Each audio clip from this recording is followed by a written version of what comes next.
ಶ್ರೀ ಗುರುಭ್ಯೋ ನಮಃ. ಬಿಯಾಂಡ್ ಲಿಮಿಟ್ಸ್ನ ಎಲ್ಲ ವೀಕ್ಷಕರಿಗೂ ಕೂಡ ನವರಾತ್ರಿ ಹಬ್ಬದ ಶುಭಾಶಯಗಳು.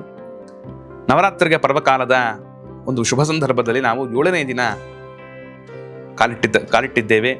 ಆ 7ನೇ ದಿನ ಆರಾಧನೆ ಮಾಡತಕ್ಕಂತಹ ದುರ್ಗಾ ಅಮ್ಮನವರ ರೂಪ ಅದು ಕಾಲರಾತ್ರಿ ಅಂತ ಕರೀತಾರೆ.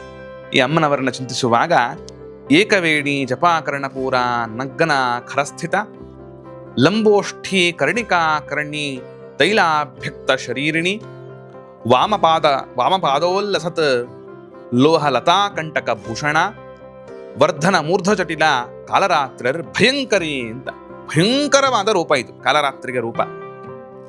ಅದಕ್ಕೆ ನಾವು ಹೇಳುವುದಾದ್ರೆ ಅವಳು ಕಪ್ಪು ಬಣ್ಣದಿಂದ ಕೂಡಿದವಳು, ಮತ್ತೆ ಅಷ್ಟೇ ಅಲ್ಲದೆ 3 ಕಣ್ಣುಗಳು, 3 ತ್ರಿನಯನಗಳನ್ನು ಹೊಂದಿದವಳು, ಏಕ ಜಡೆಯನ್ನ ತಾನು ಹೊತ್ತಿರತಕ್ಕಂತಹವಳಾಗಿದ್ದಾಳೆ. ಕತ್ತೆಯನ್ನೇ ವಾಹನವನ್ನಾಗಿ ಮಾಡಿಕೊಂಡಿದ್ದಾಳೆ, ಖರಸ್ಥಿತ ಅಂತ. ಆದ್ದರಿಂದ ವಜ್ರಾಯುಧವನ್ನ ಒಂದು ಕೈಯಲ್ಲಿ ಖಡ್ಗವನ್ನ ಧಾರಣೆ ಮಾಡಿದ್ದಾಳೆ, ಇನ್ನೊಂದು ಕೈಯಿಂದ ಅನುಗ್ರಹವನ್ನು ಮಾಡುತ್ತಾ ಇದ್ದಾಳೆ, ಇನ್ನೊಂದು ಕೈಯಿಂದ ಭಯವನ್ನ ನಿವಾರಣೆ ಮಾಡತಕ್ಕಂತಹವಳಾಗಿದ್ದಾಳೆ. ಆಕೆ ಅಜ್ಞಾನವನ್ನ, ಅಂಧಕಾರವನ್ನ, ಕತ್ತಲನ್ನ ದೂರೋಡಿಸ್ತಕ್ಕಂತಹ ರೂಪ. ತಾನು ಸ್ವಯಂ ಭಯಂಕರ ರೂಪಳಾಗಿ ಇನ್ನೊಬ್ಬರಿಗೂ ಅಭಯವನ್ನು ಕೊಡತಕ್ಕಂತಹವಳಾಗಿ ಸ್ವಯಂ ತಾನು ಭಯಂಕರಳಾಗಿದ್ದಾಳೆ, ಇನ್ನೊಬ್ಬರಿಗೆ ಅಭಯವನ್ನು ಕೊಡ್ತಾ ಇದ್ದಾಳೆ, ದುರ್ಜನರಿಗೆ ಭಯವನ್ನು ಉಂಟು ಮಾಡುತ್ತಾ ಇದ್ದಾಳೆ. ದುರ್ಜ್ಞೇಯತ್ವ ದುಃಖದತ್ವ ದುಷ್ಪ್ರಾಪ್ತಿತ್ವ ಚ ದುರ್ಜನೈಹಿ ಅಂತನ್ನುವಂತೆ ದುರ್ಜನರಿಗೆ ಭಯವನ್ನು ಉಂಟು ಮಾಡುತ್ತಾಳೆ ಆ ತಾಯಿ. ಆದ್ದರಿಂದಲೇ ಆ ಕತ್ತೆಯ ರೂಪವನ್ನ, ಕತ್ತೆಯನ್ನೇ ವಾಹನವನ್ನಾಗಿ ಮಾಡಿಕೊಂಡು 3 ಕಣ್ಣುಗಳಿಂದ ಭಯಂಕರವಾದ ಒಂದು ಆವೇಶವು ಭರಿತವಾಗಿರತಕ್ಕಂಥ ರೂಪವನ್ನು ಧಾರಣೆ ಮಾಡಿಕೊಂಡು ದುರ್ಜನರನ್ನ ಹಿಮ್ಮೆಟ್ಟಿಸಿಕೊಂಡು ಬರತಕ್ಕಂತಹ ಕ್ರಮವನ್ನ ಚಿಂತಿಸಿದಾಗ, ನಮ್ಮ ನಿಜವಾಗಲೂ ಅಂತಹ ರೂಪವನ್ನು ಚಿಂತಿಸಿದಾಗ ಏನಾಗುತ್ತದೆ ಅಂತಂದ್ರೆ, ನಮಗೆ ಇರುವ ಭಯೆಲ್ಲವೂ ಕೂಡ ದೂರ ಆಗಿಬಿಡುತ್ತದೆ. ಅಜ್ಞಾನದ ಅಂಧಕಾರವನ್ನ ನಿವಾರಣೆ ಮಾಡತಕ್ಕಂತಹವಳಾಗುತ್ತಾಳೆ. ಆಕೆಯ ಹೆಸರೇನು? ಕಾಲರಾತ್ರಿ ಅಂತನ್ನುವುದು ಆಕೆಯ ಹೆಸರು. ಆಕೆ ನೋಡಿ, ಈ ರಾತ್ರಿ ಅಂತ ಕರೀತಾರೆ ಗೊತ್ತೇನು? ರಾತೀತಿ ರಾತ್ರಿ ಅಂತ. ಎಲ್ಲರಿಗೂ ಕೂಡ ವಿಶೇಷವಾಗಿರತಕ್ಕಂತಹ ಆಸಕ್ತಿಯನ್ನು ಉಂಟು ಮಾಡುವವಳು. ಎಂತಹ ಆಸಕ್ತಿ? ಭಗವಂತನ ವಿಷಯದಲ್ಲಿ ಆಸಕ್ತಿಯನ್ನು ಉಂಟು ಮಾಡುವವಳು.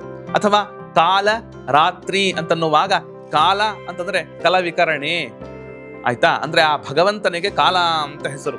ಆ ಕಾಲನಾಮಕನಾದ ಭಗವಂತನಲ್ಲಿ ರತಿಯನ್ನ ಕೊಡುವವಳು. ಆದ್ದರಿಂದ ಕಾಲರಾತ್ರಿ ಅಂತ ಕರೆಸಿಕೊಳ್ತಕ್ಕಂತಹ ಈ ಜಗನ್ಮಾತೆಯ ರೂಪವನ್ನ, ಅದಕ್ಕೆ ನಮಗೆ ಈ ರೂಪವನ್ನು ತಿಳಿದಾಗ ಇದೇನಿದು ಭಯಂಕರವಾಗಿದೆಯಲ್ಲ, ಈ ತರಹದನ್ನು ಚಿಂತಿಸಬಹುದಾ ಅಂತಂದ್ರೆ ಖಂಡಿತವಾಗಲೂ ಚಿಂತಿಸಬಹುದು.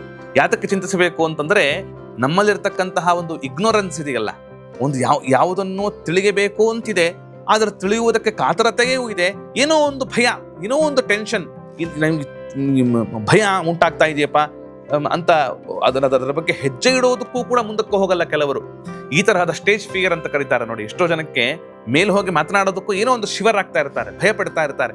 ಈ ತರಹದ ಭಯ ಅಥವಾ ಇಗ್ನೋರೆನ್ಸ್ ಅನ್ನತಕ್ಕಂಥದ್ದು ನಮ್ಮಿಂದ ದೂರ ಆಗಬೇಕು ಅಂತಾದರೆ ಕಾಲರಾತ್ರಿಯ ಆರಾಧನೆಯನ್ನು ಮಾಡಬೇಕಂತ.